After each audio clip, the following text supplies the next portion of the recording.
Seja bem-vindo ao canal Pastor Carlos Fernandes. Se você é novo por aqui, inscreva-se, curta, comente e compartilhe. Assim você nos ajuda a levar a palavra de Deus para mais pessoas. Agora vamos meditar na palavra de Deus. Que o Senhor te abençoe. Estamos estudando o Evangelho de Mateus. Hoje vamos ao capítulo 5. Vamos ler dos versos de 1 a 12. E o nosso grande desafio nesta manhã, ao estudar este grande sermão do nosso Senhor Jesus Cristo, é aprendermos sobre o que Jesus deseja que nós vivamos. Como Jesus deseja que os discípulos dele vivam. Então, nesse nosso lema, ser e fazer discípulos, nesta manhã nós ficaremos hoje meditando sobre o ser. E nessa leitura e nesse estudo, dessa reflexão, nós pretendemos, ao terminar, sair daqui entendendo quais são os valores, a cultura que Jesus veio trazer para o seu povo. Vamos ler a palavra do Senhor. Abra sua Bíblia, mantenha ela aberta para o estudo. Ao ver as multidões, Jesus subiu ao monte, ele se assentou e os seus discípulos se aproximaram dele. Então ele passou a ensiná-los. Jesus disse: Bem-aventurados os pobres em espírito, porque deles é o reino dos céus. Bem-aventurados os que choram, porque serão consolados. Bem-aventurados os mansos, porque herdarão a terra.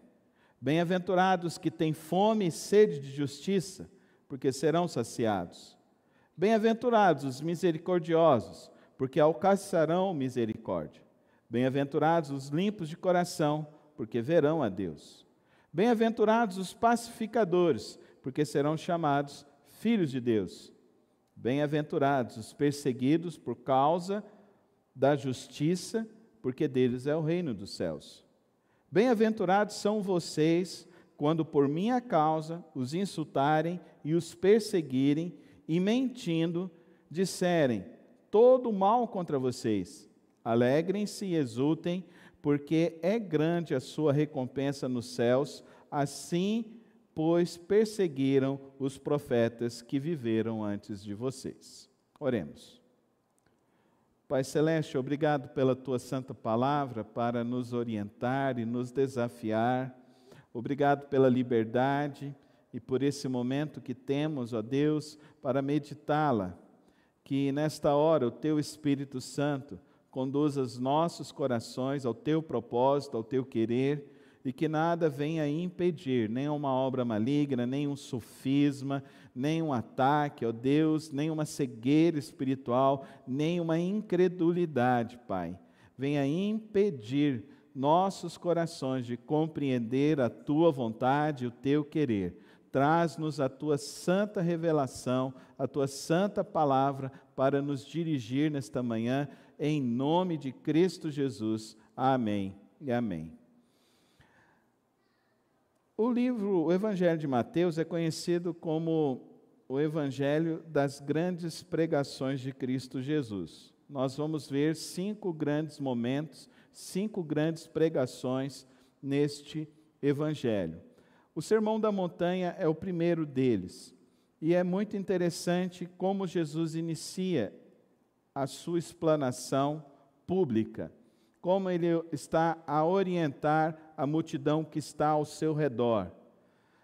É importante que você resgatemos o que essa cultura judaica esperava.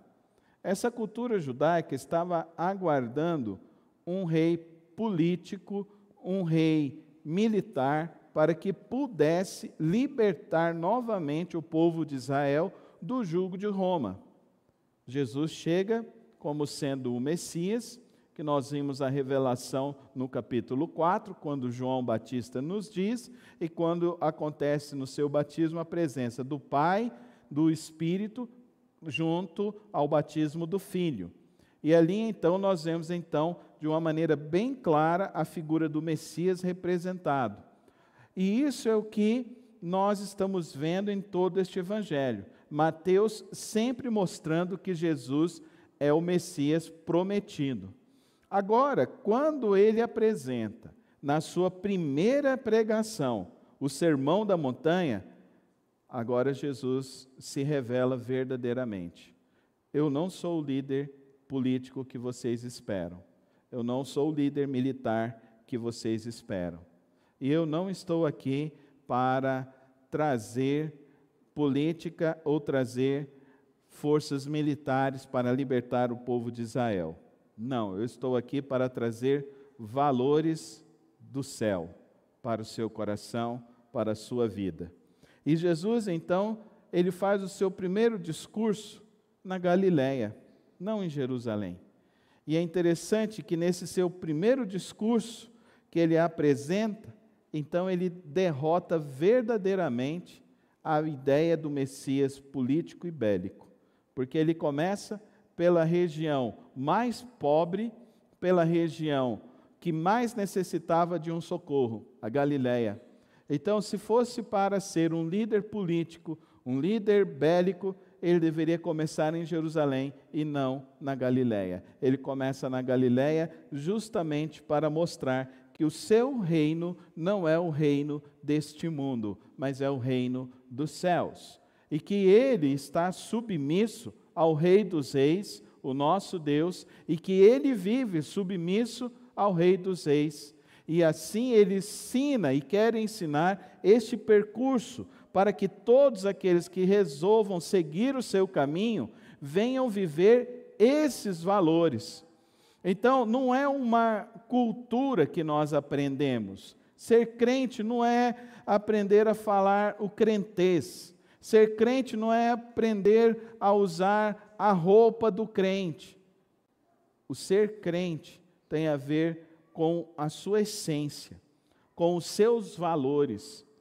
E se eu e você sairmos daqui hoje tendo esse entendimento, nós poderemos viver de uma maneira mais profunda o propósito de Cristo Jesus para as nossas vidas e para as nossas famílias. Nós poderemos nos beneficiar muito sobre isso, para vivermos a dimensão espiritual e nessa dimensão espiritual viver essa prática cristã em todos os nossos relacionamentos. Então eu e você temos esse desafio nesta manhã, de entender essa ética de Cristo, de entender essa graça de Cristo, de entender este ensino de Cristo Jesus. E a igreja hoje em dia precisa muito disso. Porque a igreja, infelizmente, ainda fica achando e aguardando um líder político, ainda fica aguardando alguém para vir vos libertar. Esse alguém é Jesus Cristo. Só Jesus Cristo é que de fato pode libertar o ser humano. E o reino dele não é o reino desta terra, é o reino celestial. Algumas curiosidades desse texto. A primeira delas, ele usa a expressão repetidas vezes, bem-aventurado. No grego é makarios, que significa feliz. Uma alegria profunda, indizível, uma alegria que ela não é circunstancial. Então ele está falando o seguinte: eu venho para trazer para vocês um ensino que vai produzir verdadeiramente uma alegria na sua vida. E não é uma alegria qualquer, e não é uma alegria circunstancial. Então ele usa o mesmo método de que Moisés veio com as tábuas da lei. Ele veio com as 10 tábuas, com as 2 tábuas trazendo os 10 mandamentos. Agora Jesus vem e apresenta então esses 9 valores. E esses 9 valores nos lembra claramente esse ensino que ultrapassa as épocas. Assim como o decálogo ultrapassa as épocas, o ensino de Jesus, ele é também para ultrapassar épocas e a cada momento. Agora, uma coisa muito interessante, essas 9 características, esses 9 princípios, eles são progressivos. E é isso que eu quero mostrar para você hoje. Que para adentrar no reino de Deus, experimentar esse ser discípulo, cada um de nós precisa passar por cada etapa dessa que Jesus está nos sugerindo. Olha que interessante é como ele está nos dizendo. E é confuso, porque ele usa paradoxos. E eu e você, a nossa mente não é muito paradoxal. Então ele fala, se você chorar, você vai ser consolado. Então ele fala, se você for perseguido, você vai ser feliz. Como você associa esses paradoxos? Ninguém gosta de ser perseguido. Alguém gosta de ser perseguido? Mulheres, vocês gostam de ser perseguidas pelas baratas que circulam? Não, né? Tem cada mulher que faz um escândalo, né, irmãos? Agora o duro é os homens, né, fazendo esse escândalo. É ruim, né? Irmão, ó, não faz isso não, viu? Por favor. O homem vai lá e mata a barata. Não fica com medo da barata. Do morcego você pode ter medo, mas da barata não, tá bom? Mas entenda, queridos irmãos, Jesus, no seu primeira pregação, ele está falando que a vida é repleta de paradoxos. E tem gente que acha que entra para o reino de Deus e vai ter todas as respostas. E que vai conseguir explicar todas as coisas que acontecem sobre a vida. E o que é pior de tudo, tem um monte de gente chamando as pessoas para viver em cima dessas realidades, espantando os paradoxos. Nesta manhã eu quero te dizer, queridos irmãos, que o que Jesus nos propõe é um amadurecimento progressivo. Fala comigo, amadurecimento progressivo. Vocês estão aqui hoje de manhã, tomaram café? Vamos ver se sai com força agora? 1, 2, 3. Você não pode ficar parado na sua vida cristã. É isso que as bem-aventuranças vêm para nos ensinar nesta manhã. Então vamos nos aprofundar nisso. Primeira delas, bem-aventurados os pobres em espírito, porque deles é o reino dos céus. Só há uma porta de entrada para o reino dos céus. É o seu reconhecimento de que você é uma pessoa miserável diante de Deus. Não há outra porta de entrada. Não há outro caminho para entrar em Cristo Jesus. Se você não chorar a sua miserabilidade, se você não chorar o seu pecado, se você, ao olhar aquela cruz, você não chorar e entender que um inocente levou as suas culpas, você ainda não entrou no reino dos céus. Só há um caminho da entrada para o reino dos céus. É o verdadeiro choro, o verdadeiro quebrantamento da alma. É o se despir das suas capacidades e entender que sem Cristo não há solução para a sua vida. Não há uma outra porta de entrada para mim e para você. Muitas pessoas não conseguem compreender e por isso sofrem em suas vidas, porque acreditam então que o caminho mais fácil, o caminho então da magia, o caminho então de criar amuletos, abrir a Bíblia, ler qualquer versículo, ouvir uma oração, receber uma oração, passar por um sal grosso, ou um óleo que vai comprar em algum lugar para passar, ou uma pedrinha que veio lá de Israel. Não é essa a porta de entrada. A porta de entrada não é porque você não fez nenhum, eu não roubei, eu não matei, eu não adulterei, então eu entrei. Não, você não entrou ainda. Se você não entendeu que a sua depravação diante de Deus, que sem Cristo você não pode entrar na presença de Deus. Se você não entendeu que você precisa de regeneração, e a regeneração vem de Deus. Por isso que não é pobre no sentido de categoria social, é pobre em espírito, é pobre aquele que realmente reconhece a sua miserabilidade e que precisa verdadeiramente de Deus, precisa verdadeiramente da graça de Deus, do socorro de Deus, da força de Deus, do poder de Deus. Ninguém nesse mundo poderá te dar isso, só Cristo Jesus. Martin Lloyd-Jones, pregador do século passado, Martin Lloyd-Jones nasceu em 1895, era médico da coroa inglesa, abandonou tudo aos seus 32 anos para servir a Deus, porque entendeu que precisava ensinar a palavra de Deus e precisava pregar a palavra de Deus. Martin Lloyd-Jones é um homem que pregou expositivamente na capela de Westminster por 50 anos. Ele escreveu um livro que se chama O Sermão do Monte, uma obra incrível, todo cristão deveria ler.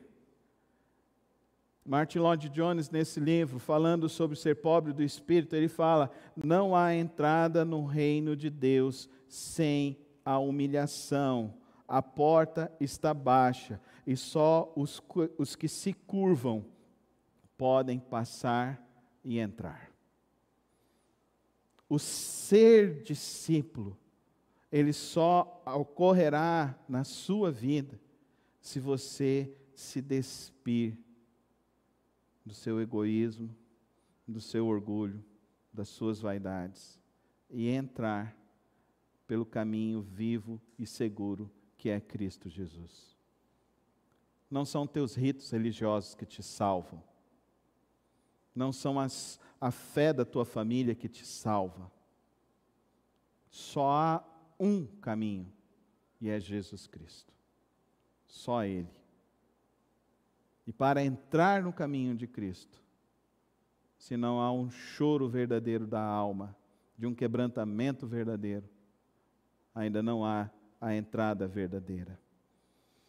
E por isso que ele vai nessa segunda caminhada. O primeiro, então, é ser pobre. O segundo é chorar. Porque quando você olha para o espelho e você vê, eu preciso de Deus.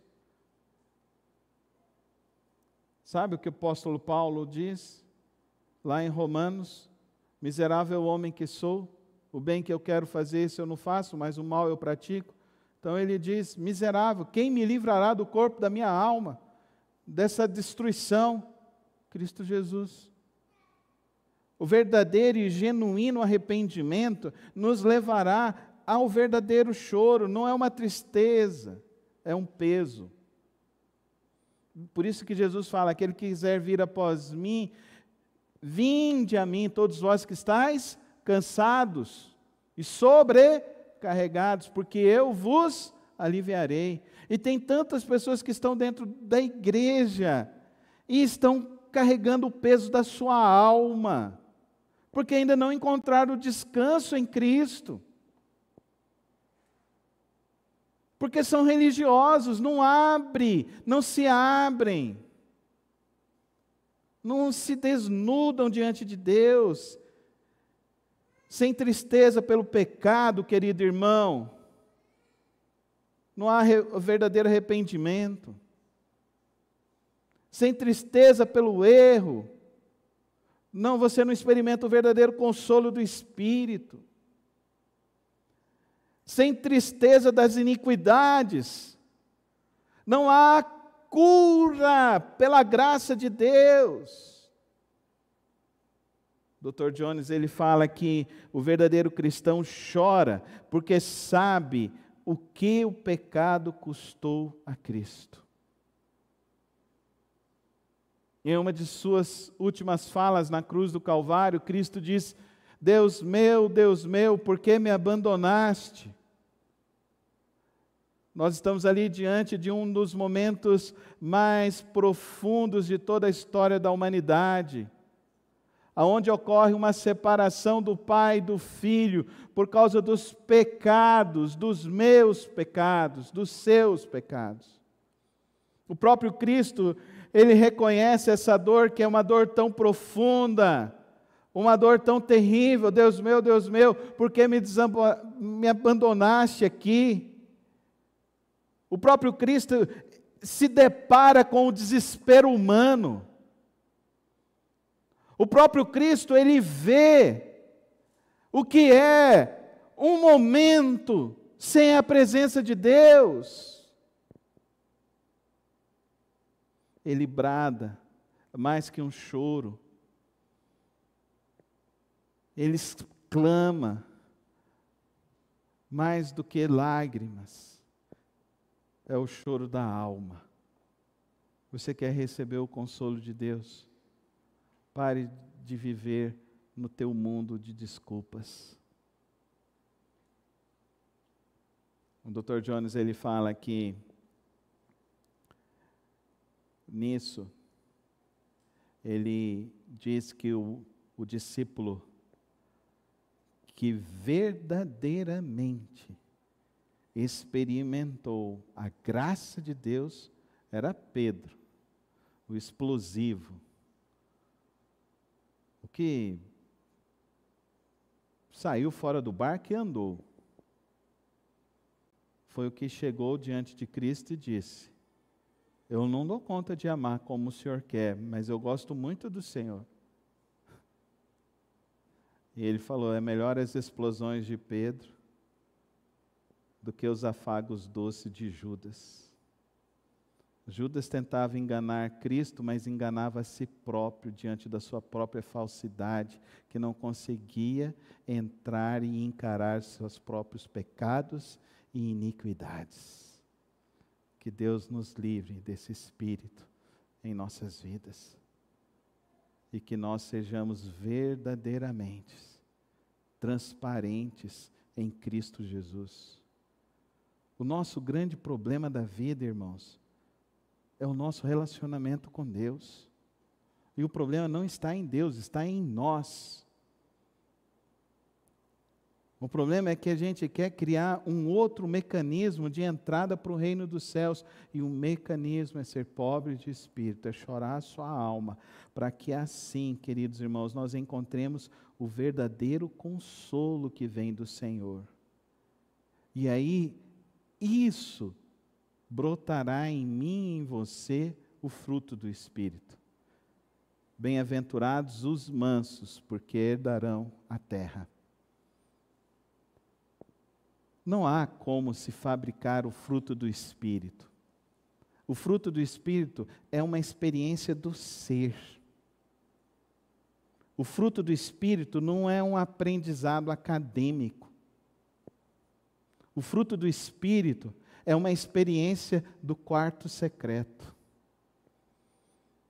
O fruto do Espírito, ele é gerado em nós a partir dessa experiência de se desnudar diante de Cristo. Bem-aventurados os mansos, porque herdarão a terra. Então, ele diz que os verdadeiros discípulos são dóceis, humildes, submissos à vontade de Deus, não agem por vingança nem por orgulho. Eles praticam a mansidão diante de todas as provocações que enfrentam a sua vida, que estão ao seu redor. E eles andarão assim, porque eles se alimentam da justiça de Deus. Estão percebendo a conexão? Estão percebendo a profundidade que nós somos conduzidos então? O Dr. Jones diz que mansidão não é fraqueza, mas força sob controle, confiando que Deus é o justo juiz. Amém, irmãos? Então, o que é mais necessário? O que é mais necessário para se viver como discípulo? Fazer ou ser? Me responda, igreja. O que é mais necessário para viver uma vida de discípulo? É necessário fazer ou ser?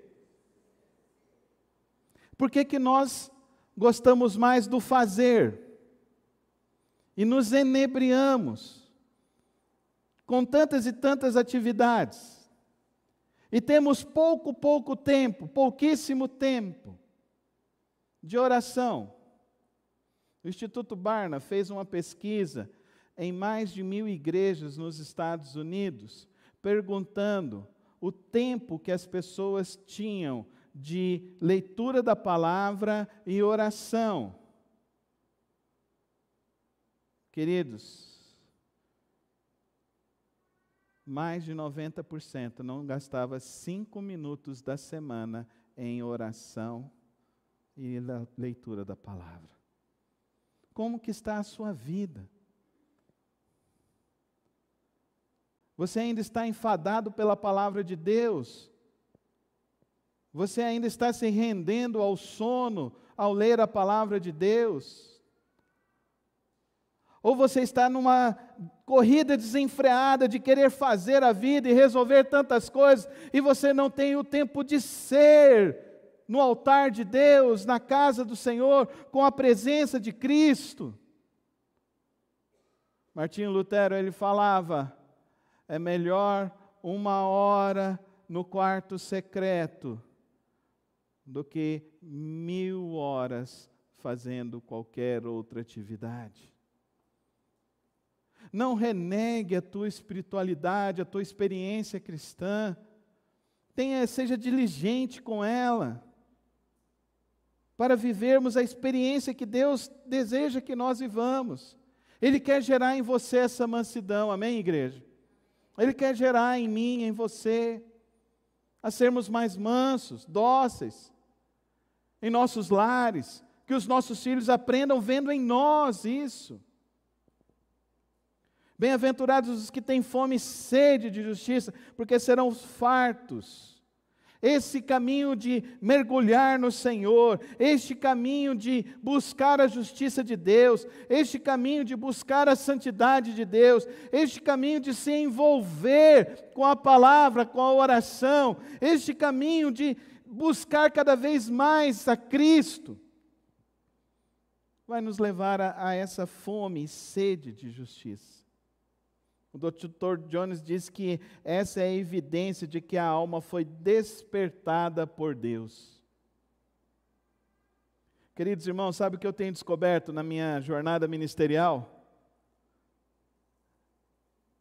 A gente sempre fica tentando fazer crentinhos. A gente sempre fica tentando fazer crentinhos. E cada um tem uma receita para ser crente, né? Então, vai na igreja, ora, tal, dá o dízimo e tal. Só que essa é uma peregrinação pessoal. É sua com Deus. É você com o Senhor. Não tem como ser terceirizado. Mas o fruto é maravilhoso. A fome e a sede da justiça diz que você será farto. Quantos aqui estão trabalhando e estão tão cansados dos seus trabalhos? Quantos aqui estão vivendo e estão tão cansados com as suas vidas? Porque não encontram satisfação, porque estão cavando para si cisternas rotas, cisternas que não encontrarão a água da vida, que é Cristo Jesus. Nesta manhã, o nosso desafio aqui é entender que essa jornada que Cristo nos propõe é uma jornada magnífica. É uma jornada que vai produzir a verdadeira alegria, o verdadeiro fruto do Espírito em nós. Porque é só quando de fato tivermos essa fome e sede de justiça e encontrarmos essa satisfação no Senhor, bem-aventurados os misericordiosos, porque alcançarão misericórdia. Então, o que é misericórdia? É ato de compaixão, perdão. A maior demonstração de que você é um verdadeiro discípulo é o seu ato de perdoar. É o seu ato de perdoar. não carregar rancores, amarguras, se libertar disso, porque você encontrou o perdão em Cristo, amém? Mas como você vai encontrar o perdão em Cristo, se você ainda nem se humilhou diante dEle, se você ainda nem chorou a sua miserabilidade diante dEle? A rede social é um local que se destila tanto veneno. Eu fico até aterrorizado de ver alguns pastores falando algumas coisas, de ver alguns pisando, se pisoteando, escamoteando. Ler os comentários, então, é pior que as arenas do Coliseu, porque as palavras estão cada vez piores. Sabe o que esse mundo está precisando? É de gente misericordiosa. É de gente misericordiosa.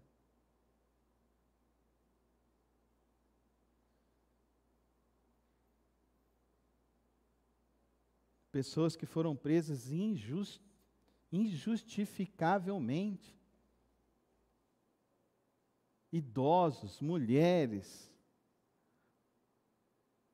Uma senhora com uma criança, com uma moça que tem um problema, com a mãe idosa, e os outros gritando sem anistia, sendo que esse país ofereceu anistia para sequestradores, para ladrões. Onde está a misericórdia? E o que é pior, isso às vezes está dentro daqueles que se chamam povo de Deus. Onde está a misericórdia?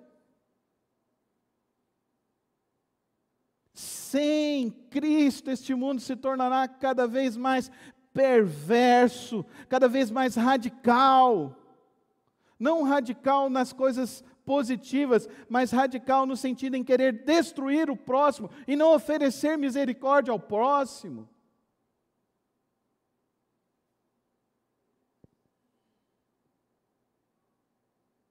Pureza de coração não é perfeição, mas é uma total sinceridade diante de Deus. Querido irmão, escute uma coisa que eu tenho para te dizer nesta manhã aqui, de uma maneira com temor diante de Deus. Você não esconde nada de Deus. Você não esconde nem os seus pensamentos de Deus. Por isso eu e você precisamos ir ao quebrantamento, ao verdadeiro quebrantamento diante de Deus. Bem-aventurados os limpos de coração, porque vocês verão a Deus. Pureza interior, um mundo de malícia, um mundo de maldades, um mundo de perversidades, limpos de coração. O que Cristo quer gerar? Cristo quer gerar uma qualidade de ser humano muito maior, amém, irmãos? Agora eu quero te dizer, isso foi real, isso não foi mentira, isso foi real. O que Cristo disse, milhares começaram a viver isso de uma maneira verdadeira.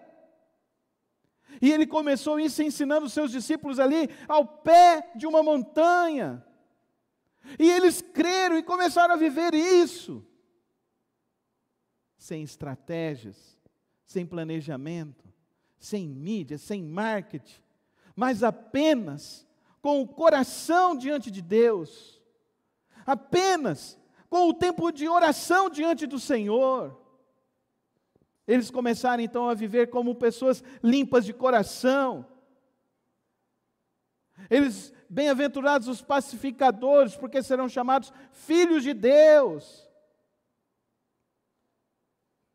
Queridos irmãos, é tão interessante o relato lá no livro de Atos, em que o apóstolo Paulo, preso com Silas, E Ele faz aquele momento, e Ele é o pacificador entre aquele que guardava os presos e entre aqueles que estavam presos, porque aqueles presos poderiam pegar e matar aquele cara naquela hora, mas não, eles foram pacificadores. Bem-aventurados os pacificadores, porque serão chamados filhos de Deus, amém, irmãos?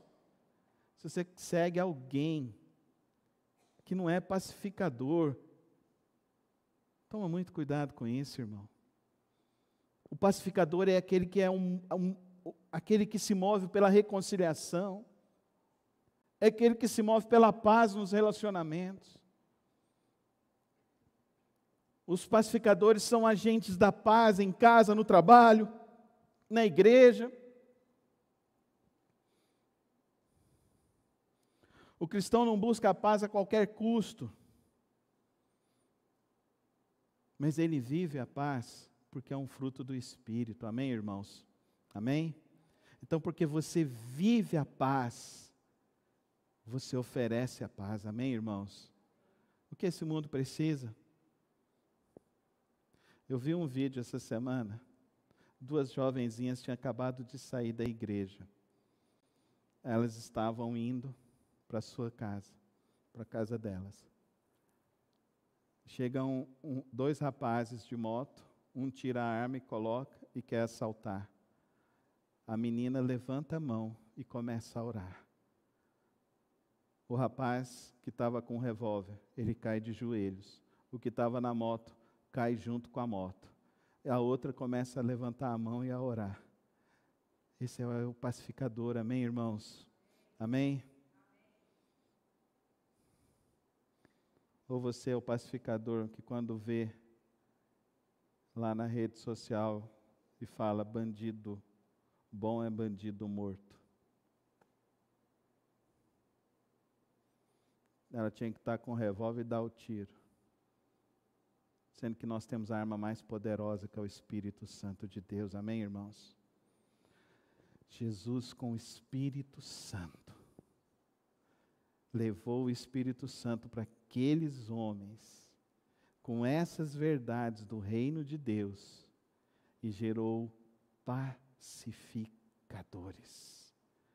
Homens e mulheres que fizeram um efeito tão poderoso na sociedade que aquele império ruiu de dentro para fora. O que nós precisamos como igreja, queridos irmãos, é viver e buscar viver a palavra do Senhor. E é interessante que o resultado disso, desses princípios que nós já vimos até aqui, o resultado é que bem-aventurados os perseguidos por causa da justiça, porque deles é o reino dos céus. Então, Jesus já disse para mim e para você, não vai ser fácil. Fala comigo, não vai ser fácil. Ou você está achando que vai ser fácil? Não vai ser fácil. Então ele já fala, bem-aventurados os perseguidos por causa da justiça. E como a gente está sendo perseguido, né, irmão? Hoje, para falar que homem é homem, mulher com mulher, a gente corre o risco, né?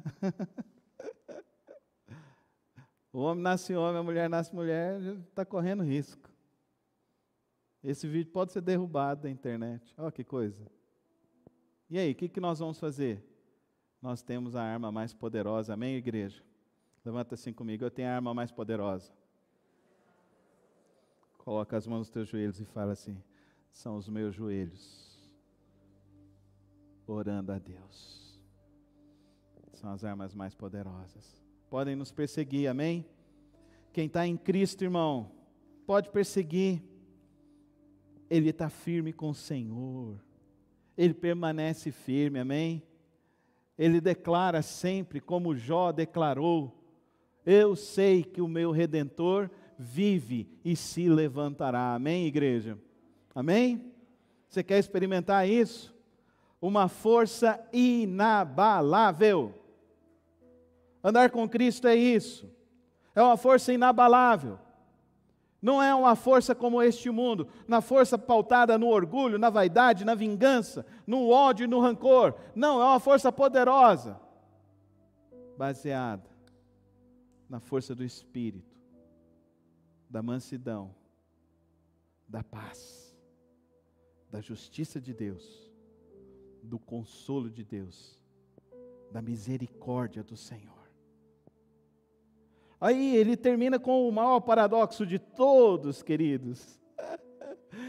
Bem-aventurados são vocês quando por minha causa os insultarem, os perseguirem e mentindo, disserem todo o mal contra vocês. Oh, que paradoxo. Quem aqui está disposto a encarar isso? Ninguém vai levantar a mão, né, irmão? A gente é covarde mesmo. Mas o apóstolo Paulo foi diante e disse para eles, para todos, em todos os julgamentos do apóstolo Paulo, ele falou: eu vi o Senhor. Amém? Amém, irmão? Ele viu o Senhor. E você viu o Senhor? Por isso que eu quero te recomendar hoje a ser um verdadeiro discípulo de Cristo Jesus. A gente cantava um hino antigo. Primeira vez que eu ouvi esse hino, eu me arrepiei tudo. Era do Ron Quenoly, eu acho. Não sei se é do Ron Quenoly ou do Max Witt, que ele falava: vejo o Senhor, vestido de toda a sua glória, eu vejo o Senhor. Eu me arrepiei tudinho, eu fiquei parado, eu fiquei pensando: Senhor, como eu queria ver o Senhor. Eu não vi como o apóstolo Paulo viu. O apóstolo Paulo viu o Senhor Jesus. Eu não vi como João viu quando ele escreveu o Apocalipse. Mas eu creio verdadeiramente que eles viram o Senhor. E o que eu tenho aprendido é que eu tenho visto o Senhor também. Eu tenho visto o Senhor. Quando Ele vem gerando essa vida no meu coração, quando Ele vem me ajudando a refrear esses impulsos, esses ímpetos. Eu tenho visto o Senhor quando Ele vem me ajudando a reagir com essa perseguição e não perder a esperança, e não perder a fé. Eu tenho visto o Senhor que mesmo em meio às tribulações, e mesmo em meio às dificuldades, Ele tem se levantado e revelado dia após dia da sua bondade, da sua misericórdia todos os dias sobre a minha vida. Como eu queria ver o Senhor retumbante, com os anjos, os alaridos, cantando, exclamando. Mas eu tenho visto o Senhor Jesus. Essa semana eu fui no meu sogro, a gente sentou e nós fomos ler a Bíblia. A minha sogra leu um capítulo, o meu sogro, vocês viram como ele está semana passada, ele leu o capítulo, a Soraya leu mais um capítulo, eu li mais um capítulo, cada um de nós orou e eu vi o Senhor. Eu vi o Senhor. Eu vi o Senhor essa semana quando eu fui na minha mãe ajudar a cuidadora, terminar de dar o banho, colocar a roupa. E a minha mãe, com um único gesto simples, passar a mão e falar: obrigado, meu filho. Eu vi o Senhor. Eu vi o Senhor essa semana, levando a minha esposa e trazendo ela de volta. Irmãos, eu peguei o carro da minha esposa essa semana e eu parei. Não tinha nada de óleo, vocês acreditam? Não tinha nada de óleo. O motor não fundiu, nem subiu nada. Eu vi o Senhor. Amém, igreja? Amém, igreja? Eu vi o Senhor, a gente sentando, a gente almoçando, comendo nosso macarrão lá em casa, a gente orando, agradecendo, e eu vi o Senhor. Eu vejo o Senhor aqui nesta manhã. entre nós, na sua vida, na sua casa, na sua família. Eu vejo o Senhor aqui entre nós, porque Ele nos chamou para nos alegrarmos nele. Nele. Eu sei que alguns vieram aqui, até mesmo se arrastando diante das lutas e das dificuldades da vida. Mas bem-aventurados os que choram, porque serão consolados.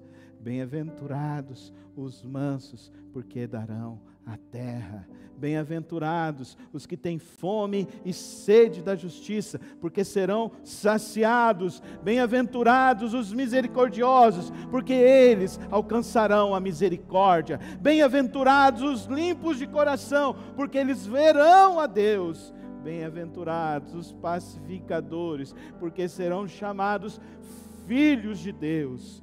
Bem-aventurados os perseguidos por causa da justiça, porque deles é o reino dos céus. Bem-aventurados são vocês, quando por minha causa os insultarem, os perseguirem, e mentindo disserem todo mal contra vocês.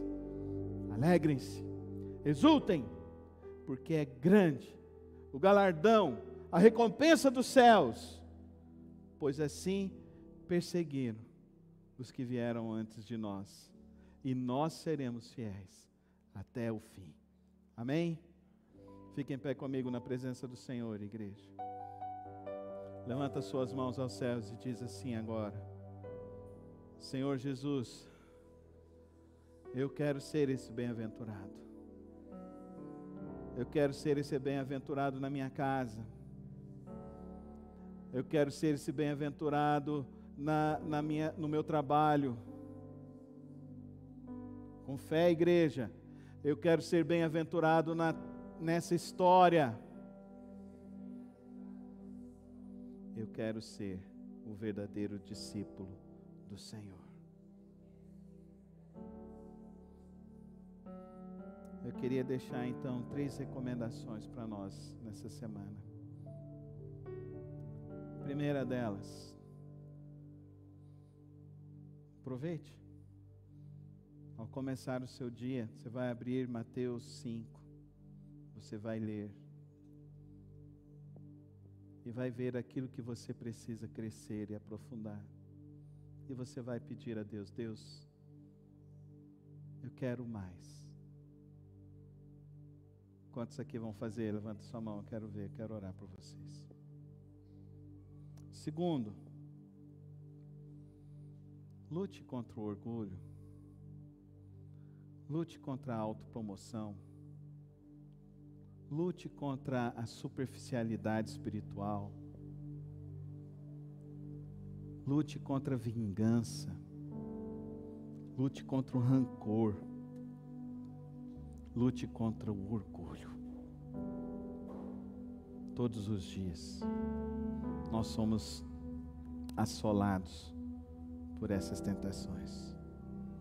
E por último, compartilha.